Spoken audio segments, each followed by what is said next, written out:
या व्यासपीठावर संग्राम गायकवाड सर आत्ता बोलत होते, तर शुद्ध बीजापोटी फळे रसाळ गोमटी असं तुकाराम महाराज म्हटले होते. तर त्यातलं हे संग्राम गायकवाड, सुशील गायकवाड, समीर गायकवाड, मी दिल्लीत जेव्हा माझी ओळख झाली तर एखादा माणूस किती चांगला असू शकतो हे मला सुशील गायकवाडांच्या रूपाने पाहायला मिळालं. म्हणजे अधिकारी असून ते इथं आहेत, हा योगायोग नाही आहे. इथं राजू खांडेकर सर आहेत. म्हणजे हे टिळक स्मारक मंदिर आहे. भारतीय असंतोषाचे जनक ज्यांना म्हटलं जातं, त्या टिळकांनी त्यांच्या चळवळीचा प्रारंभ इथं केला. त्याच सभागृहात भारतीय संतोषाचे जनक ज्यांना भविष्यात म्हटले जाईल ते तुकाराम मुंडे सर पण आहेत. संतोषाचे यासाठी म्हटलं, काही दिवसांपूर्वी कारगिलला होतो आणि 10-12 IAS अधिकारी, कलेक्टर सगळे उभे होते आणि एक अधिकारी सांगत होते की मेरे घर में पनीर खाना मैंने बंद कर दिया है. तर मी म्हटलं क्यों? तर म्हटले मेरी बीवी मराठी है, वहाँ कोई तुकाराम मुंडे है. तो म्हटले ही कारगिलची ख्याती सांगतो मी तुम्हाला. तर 3 जिल्ह्यांचे जिल्हाधिकारी आणि SP सगळेच होते तिथं. ते तुकाराम मुंडे साहेब इथे आहेत, पठारे सर आहेत आणि अशोक मुंडे सर आहेत. लेशपाल जवळगेबद्दल काय सांगायचं. म्हणजे शब्दांपेक्षा कृतीवर भर देणारी. आज मी विचार करत होतो की तिथे जेव्हा हजारो तरुण शब्दशः येतात तेव्हा त्यांच्या समन्वयाचं काम लेशपालकडं आहे. तर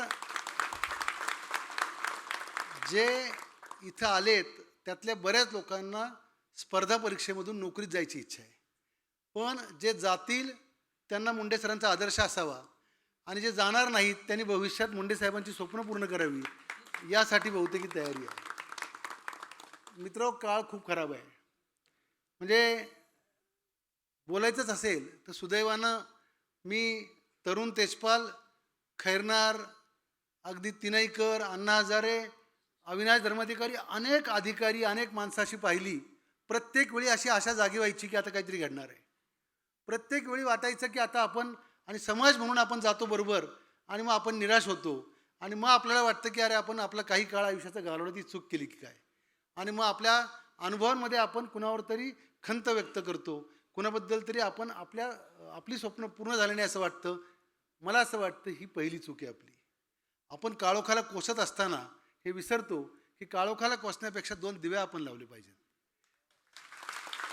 म्हणजे इथं विजय बाविस्कर सर आहेत. मला वेळ कमी पण तरी सांगतो की एखाद्या माणसाने किती चांगलं वागावं. तर आपल्याला त्रास झाला तरी आपल्या कृतीतून आपण चांगलं वागून दाखवायचं असं इथं जी माणसं करतात. बाविस्कर सर त्यातले की इथं ते सभागृहात बसलेले आहेत. राजू खांडेकर सर आहेत. म्हणजे आम्ही जेव्हा चळवळ सुरू केली, मला खूप आधी आठवतं कुठेही चांगलं घडलं तर आपण असलं पाहिजे. त्यांची आज इथं साक्ष आहे, याच्यापेक्षा मोठी गोष्ट असू शकत नाही. शफी पठाण आहेत. मी एक मुंडे साहेबांबद्दल पुस्तक जो वाचत होतो, कुठलंही पान काढलं की ते पान थांबूशी वाटत नव्हतं किंवा असं वाटत नव्हतं की आपण मध्ये वाचतोय संपतोय. प्रत्येक पान वाचूशी वाटत होतं. आणि आत्ताची कारकिर्दीबद्दल संग्राम सर बोलले तर रिबेरोनचं एक पुस्तक आम्ही प्रकाशित केलं होतं, बुलेट फॉर बुलेट. तर त्या रिबेरोनच्या पुस्तकात एक वाक्य होतं की अतिरेकी कसा ओळखावा. तर न्यूयॉर्क टाइम्सने एक व्यंगचित्र काढलं होतं की रिबेरो आले असं म्हटल्यावर जे पळायला लागले ते सगळे अतिरेकी आहेत. 4-5 दिवसापूर्वी दैनिक सकाळमध्ये एक व्यंगचित्र आलं होतं. आलोक नाव असतं त्यांचं, की ईडी आली उठला नाही, इन्कम टॅक्स आली उठला नाही, सगळ्या एजन्सी आली उठला नाही, मुंडे साहेब आले असं कळल्यावर तो उठून पळायला लागलं.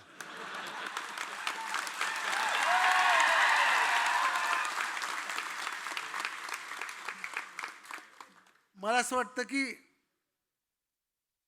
जास्त वेळ न घेता मी इतकंच सांगतो की मुंडे साहेब ही तुमची शेवटची बदली असं मी पहिलं वाक्य सांगितलं. एक तर बदली करणाऱ्यांची हिंमतच होणार नाही. म्हणजे नाही तर दुसरं तुम्हाला लोक बदली करूच देणार नाही. तुम्हाला लोकांमध्ये यावं लागेल. पण आता नकारात्मक चळवळी खूप झाल्या भारतात. आता विरोधाची, दुर्जन शक्तीविरुद्ध लढण्याची, भ्रष्टाचाराविरुद्ध लढण्याची जी गरज आहे ती आहेच, पण त्याच्यापेक्षा जास्त गरज आहे ती म्हणजे काहीतरी निर्माण करण्याची. म्हणजे मी लेशपालला सांगत होतो की लेशपाल जे हजारो तरुण येतील त्यातल्या 90% जास्त तरुणांना कदाचित नोकरी नाही मिळणार भविष्यात. आणि ज्यांना मिळतील ते सांगतील मीटर टाकून आलोय, त्यामुळे वरच्यांना खुश करावं लागेल, ते बदलीसाठी प्रयत्न करतील. बदल्या दोन आहेत, एक म्हणजे वरच्यांनी केलेल्या आणि एक आपण करवून घेतलेल्या. मला असं वाटतं की एक महाराष्ट्रामध्ये आपण फक्त म्हणतो दिल्लीचेही तख्त राखतो महाराष्ट्र माझा, तर फक्त ही म्हणण्यापुरती किंवा एक म्हणीपुरती गोष्ट नाही आहे.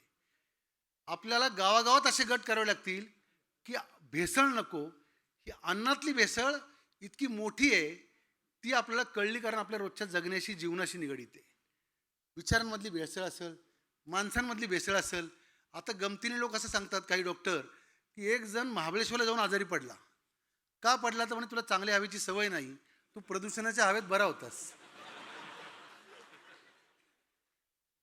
दिल्लीमध्ये जर कोणी राहत असेल तर दिल्लीला प्रदूषणाची राजधानी पण म्हटलं जातं. कोणी इथं काही बसलेत दिल्लीतले आहेत.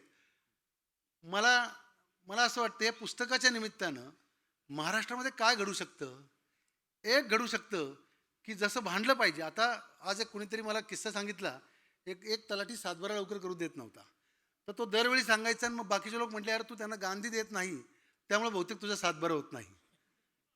तर तो मला म्हटला मी आता तुकाराम नेऊन देतो, मग माझं सातबारा होईल. मला असं वाटतं बहुतेक साहेब हे पुस्तक घेऊन आहे ना गावागावात लोक त्या तलाट्याकडे जाते. आणि अशा प्रकारची एक सकारात्मक चळवळ जेव्हा देश आपल्याकडे पाहतोय, महाराष्ट्राकडे पाहतोय, अशा काळामध्ये अंधारामध्ये एक दिवा येतोय. मी रवींद्रनाथ टागोरांची एक कविता त्यातलं वाक्य सांगून थांबतो. रवींद्रनाथ टागोर त्यांच्या कविता येते की एकदा खूप अंधार होतो आणि सूर्य सांगतो की मी येणार नाही. सगळे काळजीत पडतात, सगळे म्हणतात की सूर्य नाही आला तर काय करायचं, हा जर अंधार नाही सरला तर काय करायचं. एक पंक्ती पुढे येते आणि ती म्हणती की मला माहीत आहे की मी सूर्याची जागा नाही घेऊ शकत, मला माहीत आहे की मी सूर्याची जागा नाही घेऊ शकत, मला हेही माहीत आहे की मी या अंधाराला छेद देऊ शकत नाही, पण मला जेवढं शक्य आहे तेवढं मी माझ्या सभोवतीचा अंधार दूर करण्याचा प्रयत्न करेन. मला असं वाटतं की अशा हजारो पंथ्या एकत्र आल्या की मग तुकाराम नावाचा जो प्रकाश आहे तो खूप मोठा होईल आणि अंधाराला छेद दिला जाईल. आज मी नाव त्यांचं तुकाराम आहे, आषाढी सुरू आहे, वारीला चाललेत. मला शरद सर असं म्हटले तांदळे की कोणीतरी एक जण आला आणि म्हटलं की मी तुकाराम उद्या पांडुरंगाला अर्पण करणार आहे. तुकाराम हे पुस्तक मी पांडुरंगाच्या चरणी देणार आहे. तर मी म्हटलं हा तुकाराम आजच पांडुरंगाच्या चरणी अर्पण झालेला आहे प्रकाशनाच्या निमित्त. आणि ही सुरुवात पुण्यातनं झाली आहे. पुणेवाल्यांना एक खोड असती, जगात जे काही बदल झाले ते इथनंच झाले असं सांगायचं खूप आहे. त्यामुळं आणि लेशपालने आता काय केलं, बीड वाचतंय नावाची मुवमेंट सुरू केली. त्याचं म्हणणं की सगळ्यात जास्त अधिकारी बीडमध्येच असतात. आता ते महाराष्ट्र वाचतंय म्हणतो. अंधार जिथं जास्त असतो तिथं प्रकाशाचे महत्त्व असतं आणि जिथं संकटं मोठी असतात ती संकट शक्तीमध्ये परावर्तित होत असती. ते परावर्तित करण्याची एक नवीन शक्ती येते महाराष्ट्रात किंबहुना देशात येते. फक्त ती शक्ती आज एक चळवळ झाली, 10 कारवाया झाल्या म्हणून ते मोठं होईल असं नाही आहे. कदाचित ही खूप दीर्घकालीन लढाई आहे, ही गावागावात लढायची आहे. म्हणजे तुकाराम मुंडे साहेबांचं कौतुक करून एका भाषणाला येऊन आपली जबाबदारी संपणार नाही, ती आपली सुरू होती आहे. ती लढाई रस्त्यावर आहे, ती दुकानात आहे, ती पार दुधापासून ती पनीरपासून फक्त पनीरपर्यंत नाही आहे. सैनिक सरहद्दीवर लढत असतात तेव्हा आपला जीव पणाला लावतात. आपल्याला जमिनीचा कस वाढवण्यापासून माणसांचा कस वाढवण्यापर्यंत एक नवीन तुकाराम आलेला आहे. पण आता काळजी करू नका, पुष्पक विमान आता नाही येणार. आता आधुनिक तुकाराम आलेला आहे. पुष्पक विमानाची एजन्सीज बंद होईल. आता त्यांना कळलं की हे इथं आलेले आहेत विमानाच्या कंपनीमध्ये, तर थोड्या वेळाने त्यांचं सस्पेन्शनची ऑर्डर निघेल आणि याच्या पुढच्या अनेक तुकारामांना ती संधी मिळेल. ती या पुस्तकाच्या निमित्तानं मिळावी अशी अपेक्षा व्यक्त करतो. मला इथं बोलवलं, सर्वांचे मनापासून आभार मानतो. लेशपाल, समीराताई मुंबईहून आल्या, ख्वाजा सय्यद त्यांनी खूप चांगलं कव्हर केलं आणि शफी पठाण, म्हणजे शेवटचं वाक्य शफीसाठी सांगून थांबतो. शफी एकदा म्हटला की मी निराश झालो आहे, मी वृत्तपत्रात थांबणार नाही. तर म्हटलं निराश झालेल्या माणसांसाठी खूप चांगले चांगले संधी उपलब्ध आहेत आता. तर त्या संधी आपण घेऊयात आणि निराशेच्या गर्तेतून आशेच्याकडे जाऊयात, प्रकाशाकडे जाऊयात, इतकीच भावना व्यक्त करतो. माझे 2 शब्द संपवतो. जय हिंद, जय महाराष्ट्र.